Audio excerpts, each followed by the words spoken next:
Bonsoir, bonjour, c'est un plaisir pour moi d'être avec vous sur ma chaîne pour partager des textes de poésie, euh, des textes tirés de la littérature française, qui sont des classiques, mais qui sont encore des classiques. Ce sont pour n'importe quel classique, c'est quelque chose qui restera toujours d'actualité et que je pense que c'est intéressant aujourd'hui dans ce moment particulier que nous vivons euh, de part et d'autre à travers le monde, et le fait que nous sommes confinés par cette maladie qui est en train de dévaster le monde, de tuer, de rendre malade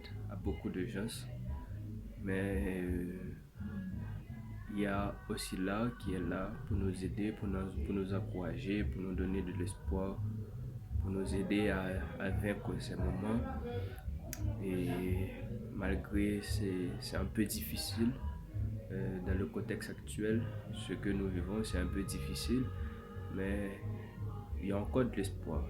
Et tant qu'il y a de l'espoir, je pense qu'on doit continuer à mener cette lutte, à lutter avec la vie, puisque Hugo l'a fait bien connaître, l'a déjà dit, ceux, ceux qui vivent sont ceux-là même qui luttent, donc il faut lutter.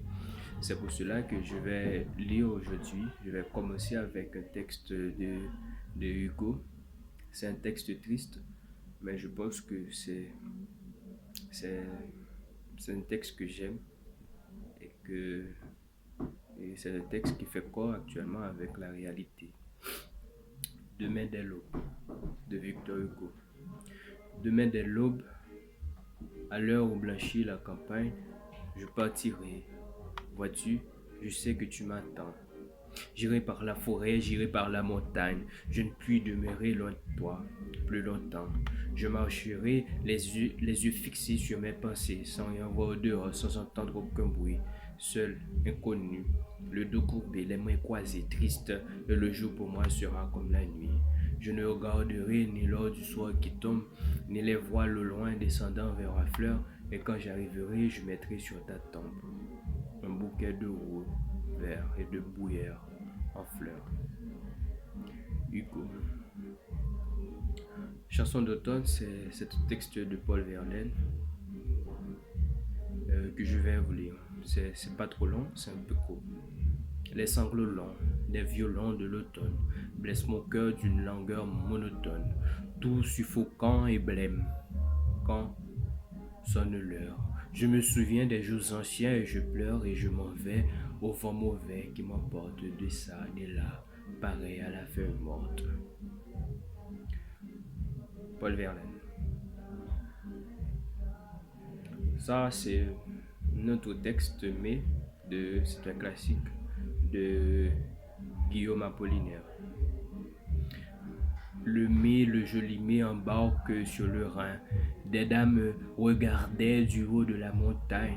Vous êtes si jolie, mais la barque s'éloigne.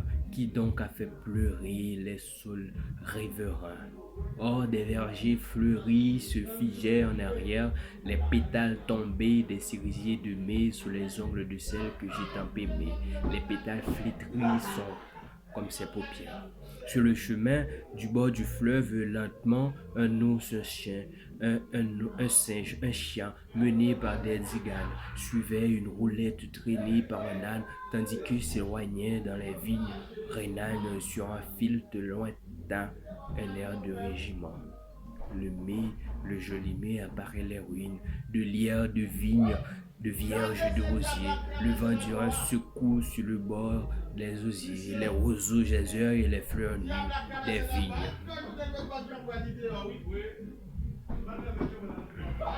Le cancre, Jacques Prévert. Il dit non avec la tête, mais il dit oui avec le cœur. Il dit non à ce qu'il aime, il dit non au professeur, il est debout, on le questionne et tous les problèmes sont posés. Soudain, le fou rire prend et il efface tout. Les chiffres, les mots, les dates et les noms, les phrases et les pièges. Et les pièges.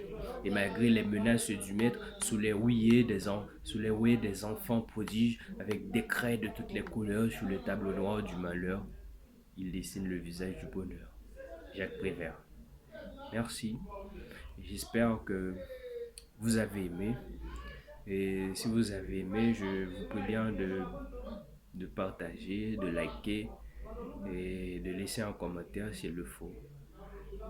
Déjà, je vous dis au revoir et à la prochaine pour une prochaine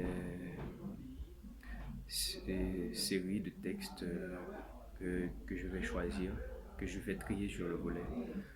Merci, au revoir, bye bye.